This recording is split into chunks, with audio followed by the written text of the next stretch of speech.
ಚಳ್ಳಕೆರೆ ತಾಲೂಕು ದೊಡ್ಡಉಳ್ಳರ್ತಿ ಗ್ರಾಮದ ಸರ್ಕಾರಿ ಹಿರಿಯ ಪ್ರಾಥಮಿಕ ಶಾಲೆಯ ಎಸ್ಟಿಎಂಸಿ ಸದಸ್ಯರ ಆಯ್ಕೆ ದಿನಾಂಕ 3/7/2026ರಂದು ಶಾಲಾ ಅಭಿವೃದ್ಧಿ ಮತ್ತು ಮೇಲುಸ್ತುವಾರಿ ಸದಸ್ಯರ ಆಯ್ಕೆ ಮಾಡಿದ್ದು, ಅಧ್ಯಕ್ಷ ಮತ್ತು ಉಪಾಧ್ಯಕ್ಷರ ಆಯ್ಕೆಯನ್ನು ದಿನಾಂಕ 6/7/2026ರಂದು ಅಧ್ಯಕ್ಷ ಮತ್ತು ಉಪಾಧ್ಯಕ್ಷರನ್ನು ತಮಗೆ ಬೇಕಾದವರನ್ನು ಮಾತ್ರ ಅಧ್ಯಕ್ಷ ಉಪಾಧ್ಯಕ್ಷರನ್ನು ಆಯ್ಕೆ ಮಾಡಿದ್ದನ್ನು ಸದಸ್ಯರು ವಿರೋಧ ವ್ಯಕ್ತಪಡಿಸಿದರು. ಅಧ್ಯಕ್ಷ ಮತ್ತು ಉಪಾಧ್ಯಕ್ಷ ಆಯ್ಕೆ ಮಾಡುವಾಗ ಎಸ್ಟಿಎಂಸಿ ಸದಸ್ಯರ ಗಮನಕ್ಕೆ ತಂದಿಲ್ಲ, ನೋಟಿಸ್ ಕೊಟ್ಟಿಲ್ಲ, ಸದಸ್ಯರ ಗಮನಕ್ಕೆ ಹಾಕಿಲ್ಲ. ಇದು ಕಾನೂನು ಬಾಹಿರ ಆಗಿದ್ದು, ಈ ಆಯ್ಕೆಯನ್ನು ರದ್ದುಪಡಿಸಿ ಎಂದು ಎಸ್ಟಿಎಂಸಿ ಆಯ್ಕೆಗೆ ಸರ್ಕಾರದ ಸುತ್ತೋಲೆ ಮೂಲಕವೇ ಆಯ್ಕೆ ಮಾಡಿ ಎಂದು ಸದಸ್ಯರು ಒತ್ತಾಯಿಸಿದರು. ಸದಸ್ಯರ ಗಮನಕ್ಕೆ ತರದೆ ನೋಟಿಸ್ ನೀಡದೆ ಆಯ್ಕೆ ಮಾಡಿದ ಅಧ್ಯಕ್ಷ ಹಾಗೂ ಉಪಾಧ್ಯಕ್ಷರ ಆಯ್ಕೆಯನ್ನು ರದ್ದು ಮಾಡುವಂತೆ ಒತ್ತಾಯಿಸಿ ಚಳ್ಳಕೆರೆ ಕ್ಷೇತ್ರ ಶಿಕ್ಷಣಾಧಿಕಾರಿಗಳಿಗೆ ಮನವಿಯನ್ನು ಸಲ್ಲಿಸಿದರು.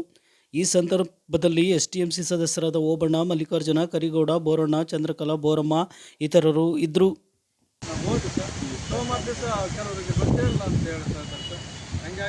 ನೀವು ಸದಸ್ಯರಾಗಿ ಹೊಸದಾಗಿ ಅಧ್ಯಕ್ಷರಾಗಿ ಆಗ್ಬೇಕಾದ್ರೆ ನಿಮ್ಮನ್ನು ಕರೆದಿಲ್ಲ.